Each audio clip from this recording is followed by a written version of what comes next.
All right, all right.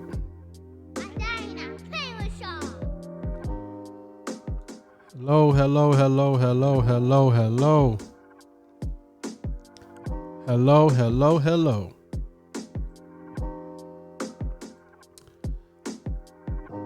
What's going on, family?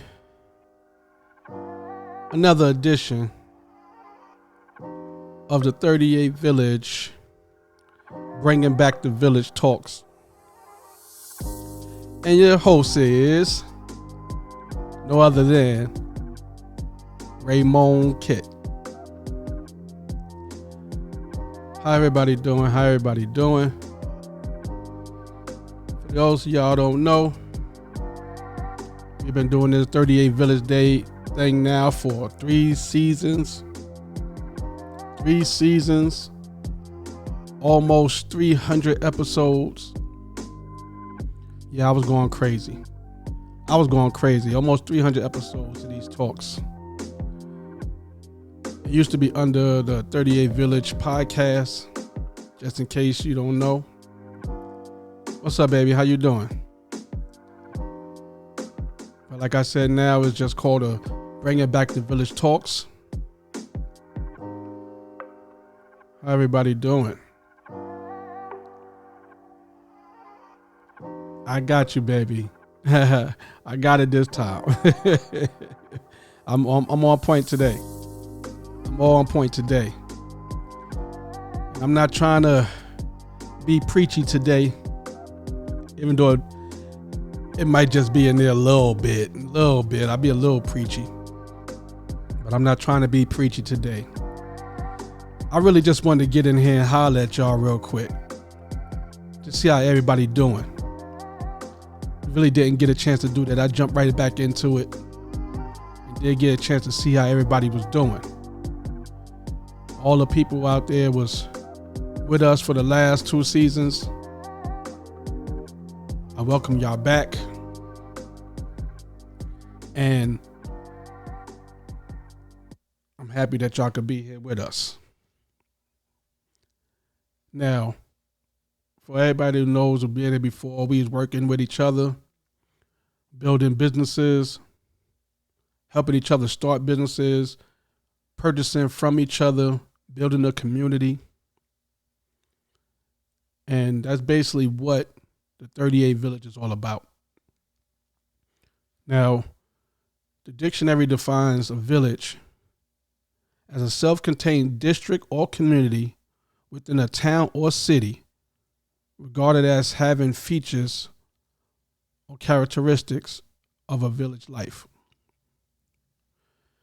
Now, the 38 Village, I started the 38 Village because I initially wanted to just help young black men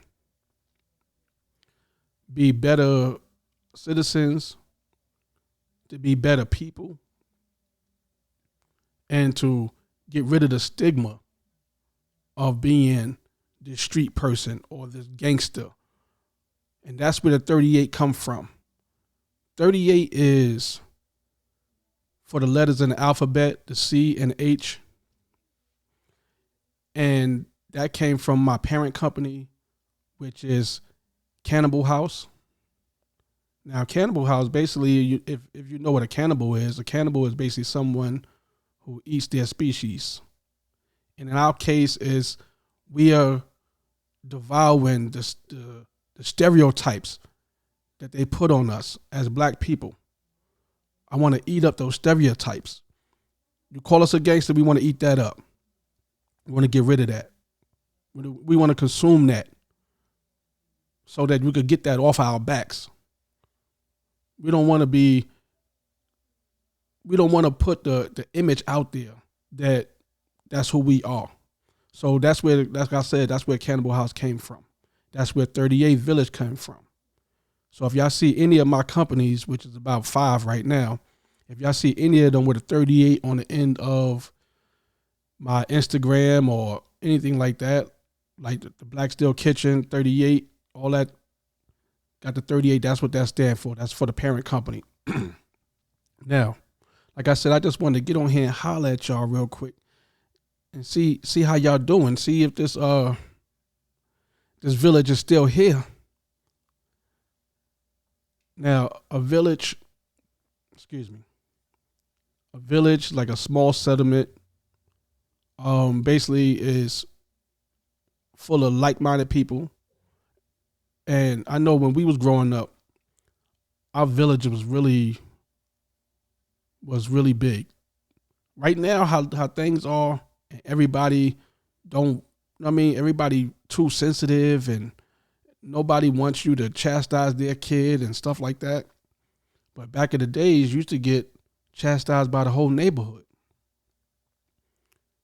And I kind of missed that. I missed that. Because it was times where I probably was doing something that was out of line. And OG, Big Mama, Grandma, the neighborhood grandma, is always one. It's always one. They always would put you in your place, let you know, listen, you don't do that. Don't do that. You know what I mean? Or you want me to go tell your mother? Or they'll grab you up and bring you to your mother. And now, if we was to do something like that, you take them to the mother wind up trying to fight you. And all you're doing is trying to protect their kid from messing up their lives. The village, to me, is very important. The village, part of the village are teachers, believe it or not, the police, all the other people around us, the barbershops, the local mom and pop stores, the Arab on the corner in Brooklyn. That was all part of the village. We actually grew up with some of their kids. You know what I mean? We grew up with some of the store people kids. So we was real cool with them. You go in the store sometimes, you know what I mean? You could be dead broke and leave out there with a sandwich, something to drink, and some chips. Because it was more of a community, more of a village. And that's what I'm trying to achieve with the 38 Village. I'm trying to really grow this community of like-minded people that's willing to help each other build businesses with information. You know what I mean? Because that's how things are passed down. That's how traditions is passed down. Now, if Big Mama passed, nobody knows how to cook. They don't have her recipes because she passed and she didn't leave the recipes to nobody because nobody was even interested in the first place. And these are a lot of problems in our community, that we don't pass down traditions anymore. We don't pass down cooking, the game nights, the just sitting down talking, the prayers, family prayers, all this type of stuff. A lot of people don't do that anymore. Now, in my family, in my household, we still make sure we have Sunday dinner together. It's like Soul Food, the movie Soul Food. It might not be that much food all the time, but we try to make sure that we have Sunday dinner together. We pray over our food together. We embrace each other during the prayer to continue to show love to each other. And these are the things that I feel that the world is lacking.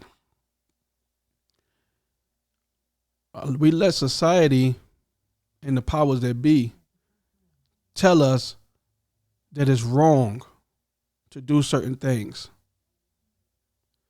Now it's even wrong to even hug another man. Even if it's just your friend, you get a friendly, yo, what up? And you give him a hug. Oh, y'all gay. It's always something. Exactly. At least 3-4 days out of the week, you know what I mean, we sit together and we eat dinner. You know what I mean? I be trying to get in before that time so I can sit down and eat with my family. But for the most part, you know what I mean, sometimes I get in a little after and the boys already ate. They getting ready for bed. But I try to make sure that I get in time, I especially be in time before they go to bed. I make sure I get to hug them and kiss them before they go to bed. There's nothing wrong with showing affection, letting people know I love you. That's what's missing. A lot of families in our community are at war with each other. They fighting each other, like literally at war with each other, not just not being around each other, actually at war with each other. Can't even, like back in the days, man, we could all my cousins, aunts, uncles, everybody be at my grandmother's house when she used to live in Queens. And we all together chilling, having a ball. Everybody laying all over the floor. What's going on, Dana? Everybody just chilling. You know what I mean? And now, some cousins don't even know each other. Family is so distant now that siblings are not even chilling together. So their kids don't really rock with each other. Or they fighting, and now their kids don't like each other and don't even know each other like that to not like each other. They just going off what their parents did. We pass it down the wrong traditions. We need to break these curses, the generational curses, and build up the village. Excuse me. It's really messed up how families don't be together.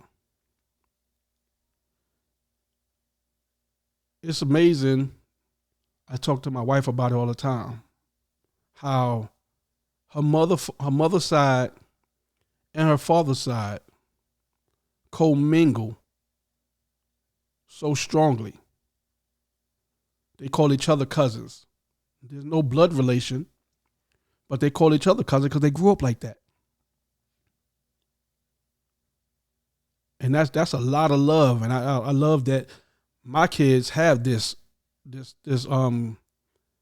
village, and it's a lot of them. We go to New York, and all of them just love on my boys. First time meeting them, and it's just love. I love that, and I know that's a lot because of the person that my wife is. That that both sides of the family really love her a lot. So I'm not saying the connection between the two is all her. I'm just saying that far as when it comes to my kids, what the love that they receive is a lot based on the person that my wife is. The village is very important.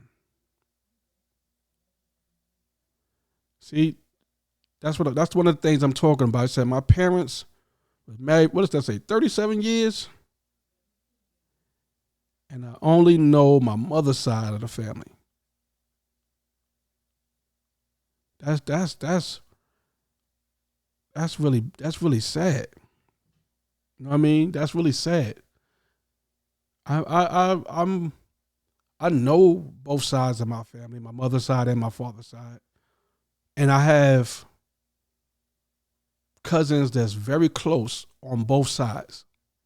And the crazy thing is the ones that's closest to me on both sides and closest to my siblings on both sides, they connect with each other, no problem.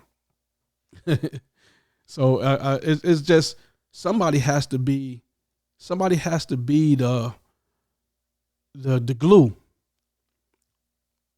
Somebody has to be the glue to pull everybody together. Now it's kind of hard, you know what I mean? Because everybody got older. they living their lives, and it's a lot of selfishness going on in the world, not just in families, in the world. But I feel that, and I say this a lot with my family, in order to build a strong unit, you have to become a strong individual. You have to work on yourself first. Look in yourself, see what kind of person you are, and stand on the person that you are. If you're not a good person, then try to correct some things. But if you are a good person and you do that, stand on that. And everybody that's in that same vein is going to follow that. They're going to fall in line with that because that's what they like too. You know what I mean? So you're going to find the ones that really want to be a part of that kind of life. Now, to me, the village goes further. You know what I mean? I like the garden. I would love to create a community garden, village garden, where we all grow different things and share with each other, save us some money. It's really, like I said, it's really deep to me. I would love to have a farm where we all could eat off of it and don't have to worry about it. We all living on the same land and looking out for each other, making sure we good, making sure our kids are good, and building for the future. But most people, and it's sad that most people are only thinking about themselves. A lot of them are not even thinking about their children. You know what I mean? They're not even thinking about their children. And that's the sad part. They're not even thinking about how their children doing. Are their children okay? That's the sad part. People are living for today. They're living for today. They're not thinking about even leaving their children anything. All they're thinking about is, can I get this bag? And most of the time, I'm not talking about money. I'm talking about a bag, Birkin, Louis, or something else. And the ones that's actually getting the bag, that bread, a lot of them are still not worrying about their children. Yes, they are buying their children the fly clothes. They buying their children all that expensive clothes. They doing all of that. But what happens if you lose your job or you lose something, your job, whatever hustle you was doing, something happened to you that you can't do it no more? What are your kids going to have? That same $100, $200 pair of sneakers could have brought you an Apple stock that paid dividends all year. I think it's quarterly, if I'm not mistaken, but definitely a percentage for the year. And I think you get it a piece of that percentage every quarter. You could put that $5,000 bag, that $5,000 vacation. I'm not saying don't have fun, don't do things for yourself. But what about the future? What are you doing for your future? For your future, your children's future? What are you doing? I've started brokerage accounts for my boys. So they already have ownership in companies. Not even talking about the ones that I built myself. They have ownership in Apple. They have ownership in Microsoft. They have ownership in Tesla. They have ownership in real estate. They might not be huge pieces, but they have ownership. And as I'm growing, they grow. Actually, their brokerage accounts are bigger than mine. Because I do care about me, of course, but I want to leave them way better than I was. So when my wife and I finally get to that stage where we can't do nothing else, or it's just that time and we pass, that they won't be struggling to see what's the next move. So like I said, you have to be a stronger individual if you want to build a strong unit. So try to look past all the personal things. Try to look past all the I. Like they say, there's no I in team. And a family is a team. The village is a team. Teamwork. In most villages, we could talk about like ancient villages. Somebody have cows. Somebody else may have goats. Somebody else have chickens. Somebody else is growing peppers. One is growing potatoes. One is growing, and then they all either they have a market, and everybody go to the market and either sell to each other or barter and trade. Listen, I got potatoes, you got cabbage. I'm going to give you some of my potatoes for your cabbage. I'm going to go over here and get chicken from over here, blah, blah, blah, and I'm going to give them some whatever it is, and everybody's eating. Nobody's hungry. And a lot of villages, when they go hunt, they hunt for the entire village, not just their family. And I'm not just talking about back in the days villages. There's villages right now in Africa that's doing that right now. When they go hunt, they come back with deer or whatever they got over there.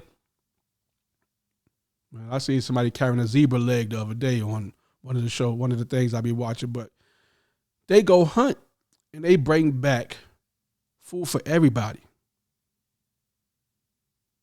And it's a hierarchy where the elders, they eat first, the children eat, the hunters be the last one to eat, just like in the lion pride. The women might hunt, but that man gonna eat first. I'm not saying that that's how it's supposed to go, but it's just the way things go. As far as this is, we gonna hunt for the whole community. We gonna make sure everybody eat. It's still gonna be enough for us, because even the people that's eating first is thinking about the people that's not eating right now. So yes, I hunted, and that's the way it goes. That we hunt, y'all eat, and then we eat. But those people are making sure that the hunters eat, because everybody is caring for each other. There's not I caught the deer, so it's just for me and my family.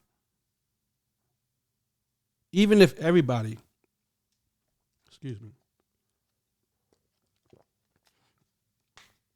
if everybody just got a grain of rice, a bowl of rice, some beans, everybody gonna eat. We might only ate a few spoonfuls, but everybody gonna have that same amount of spoonfuls.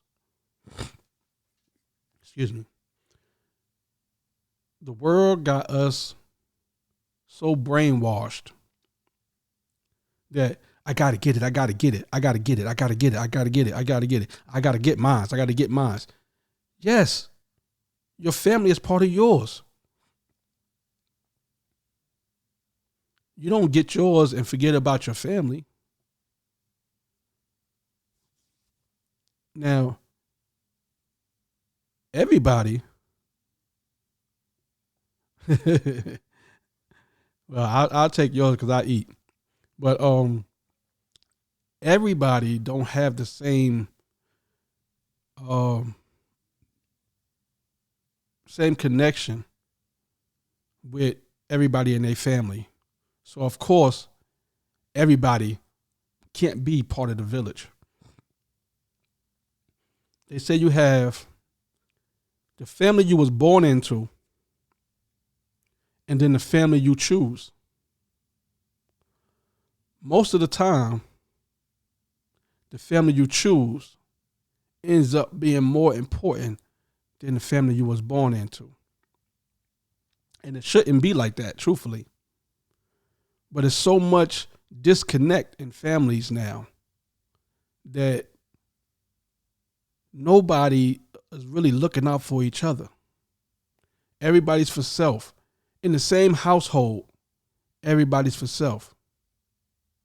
Yeah, that's why I said the family you choose, that's the same thing I mean about creating. The family you create is the same, it's basically the same because I have friends. Well, I'm gonna call them friends. I have brothers. They're not biological. There's no blood involved. But I'm closer to them than some of my other family members. Now I'm happy and I'm blessed to say me and my siblings, we good. We might not speak every day. We might not even speak every week. We might speak only once a month. But when we with each other, man, the love is so crazy. The love is so crazy.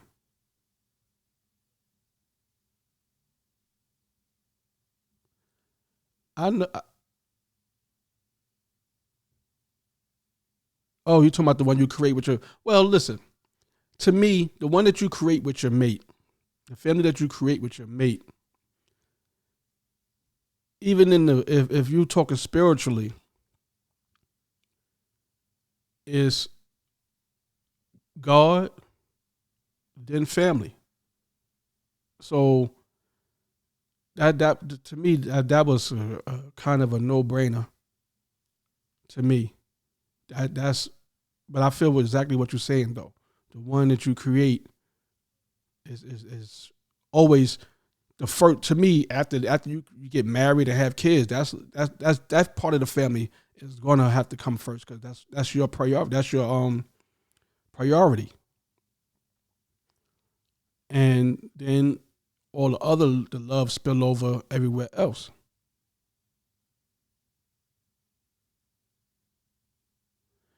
It be like that sometimes. Sometimes, you know what I mean, family, family could first of all, family could be the ones who hurt you the most. And that's only because they're the closest to you. A person that's not close to you can't really hurt you because they don't know enough to hurt you. And the care is not enough to hurt you. Now you might be frustrated, you might be upset, you might even be ready to hurt somebody, but it's not gonna hurt you that much because you don't even know them. You know what I mean? But when family do stuff to you, it hurts more because first of all, especially if you're the type of person that put all your love into your family, that you really love your family and you really, man, like I always say it, man, like I love my family. Even the ones like I said I don't speak to a long time, I love them all until you do something to me or cross me, and then it's a different situation.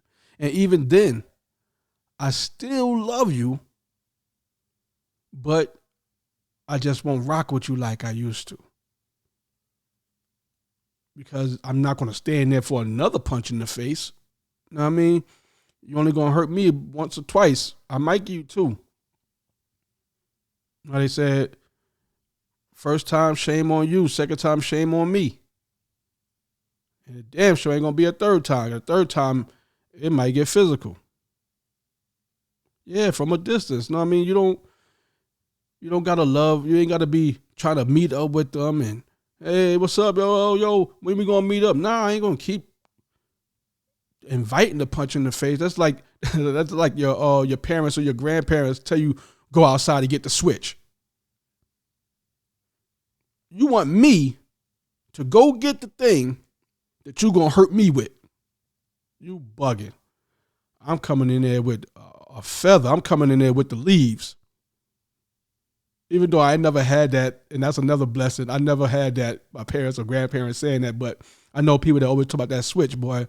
And just playing around with friends. I caught the switch playing around with friends.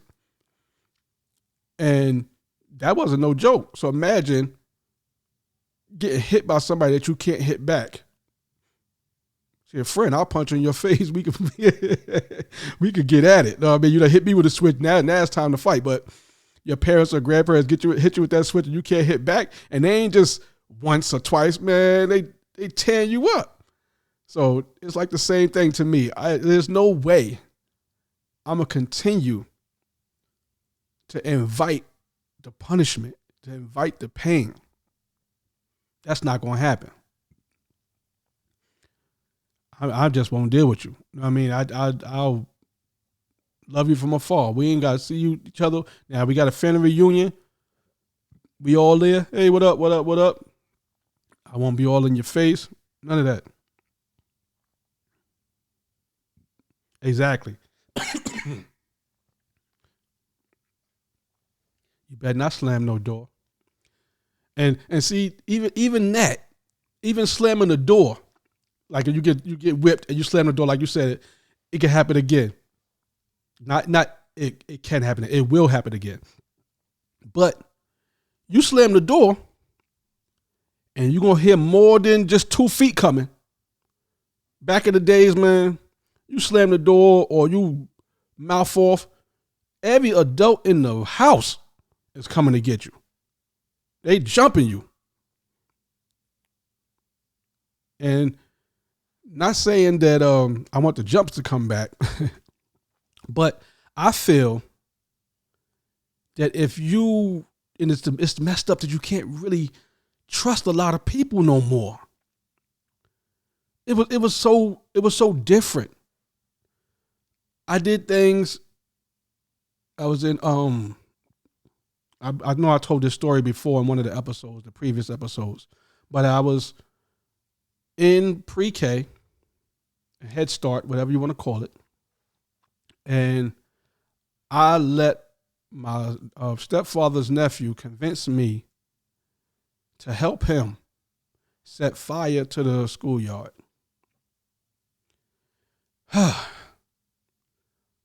We almost burnt the whole school down. The teacher, I wish I remember her name, but the teacher beat me. My mother was at work.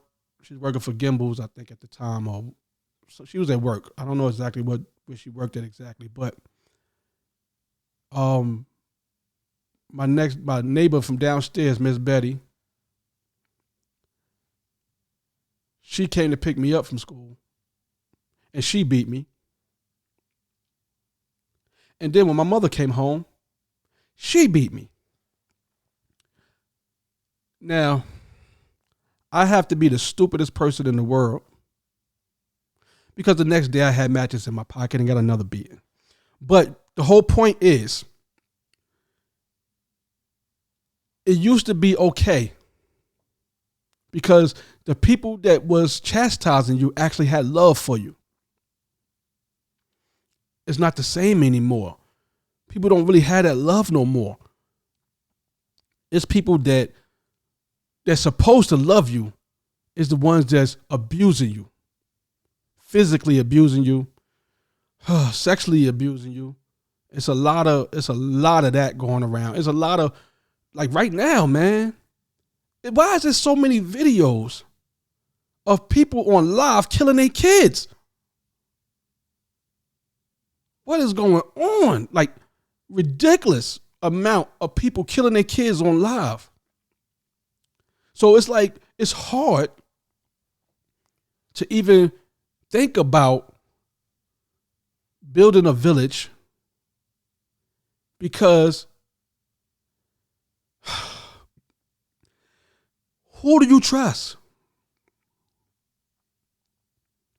You got to be around this person, and it's sad that don't even matter no more, but you got to be around this person almost 24 hours a day to really get a good feel about them, to even believe or think that they would not intentionally hurt your child, that they got the best interest for your child.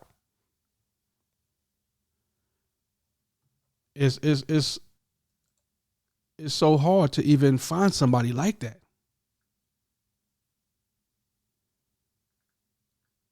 Because, like I said, you should be able to go to the store and be like, well, I'm going to the store. Miss Betty is downstairs. She's listening out for y'all. If y'all need anything, go downstairs to her.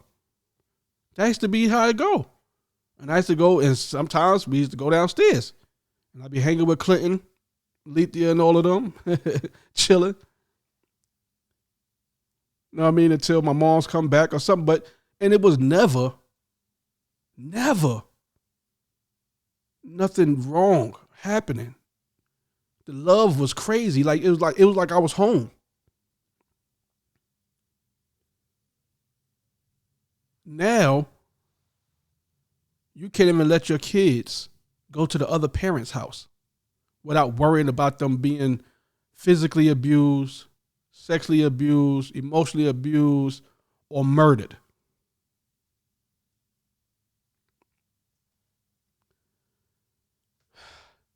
Let's bring back the village, man.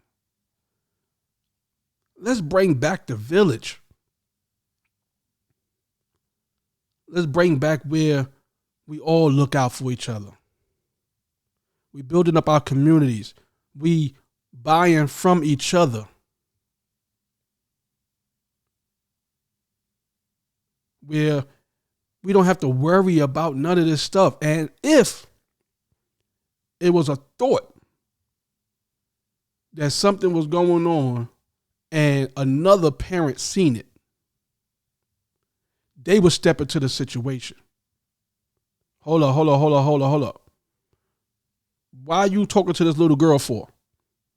This girl is only 14, blah, blah, blah, blah. You a grown man, you better get up out her face. And that ain't their child.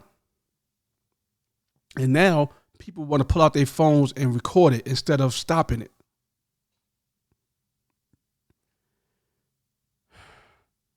It's a big disconnect in the village. Big disconnect.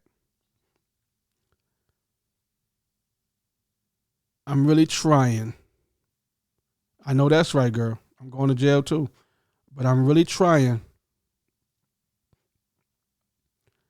to bring some form of the village back.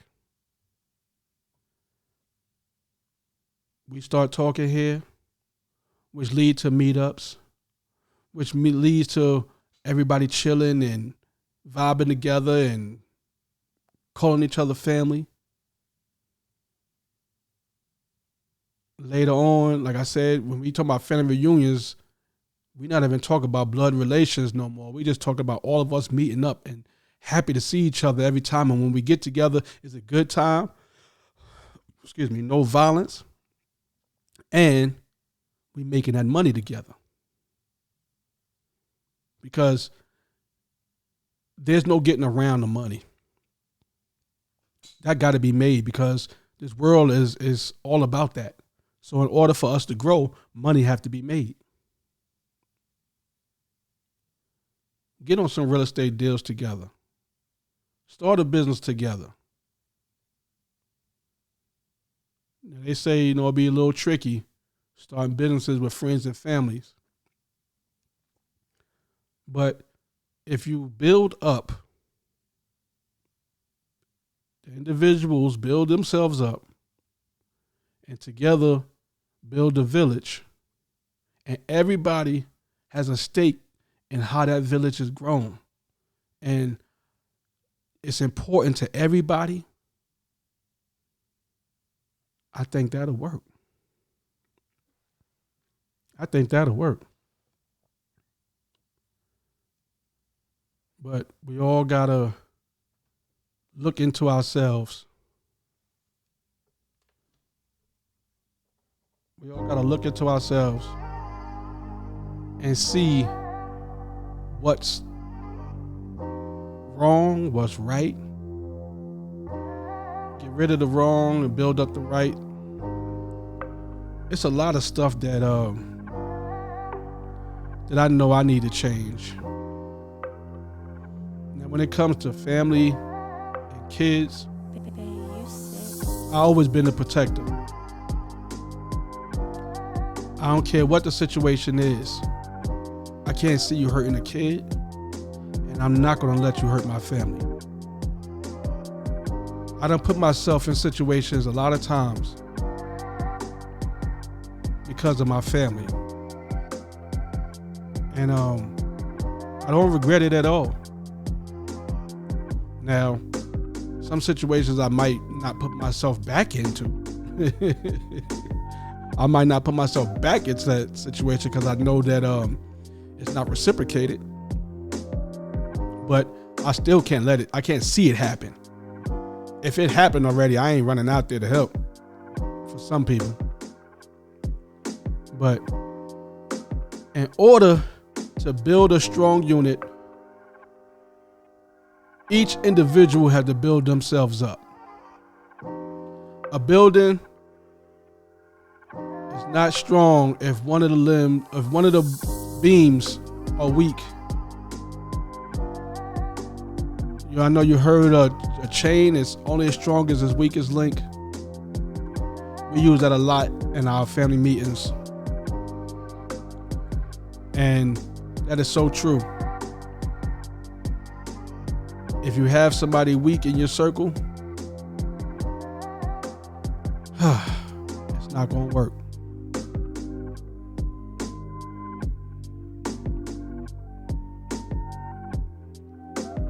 Yeah, I'm trying to read this thing, man. I wouldn't come up on the screen, but I'm going to sure read it later. We all have to work on all that. If for any reason you see anything negative around you,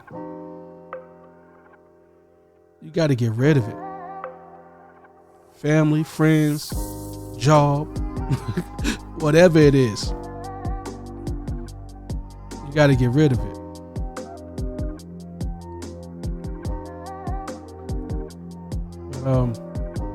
Like I said, I didn't want to get too preachy, even though I know I still do, because I'm very passionate about building and supporting the village, my people.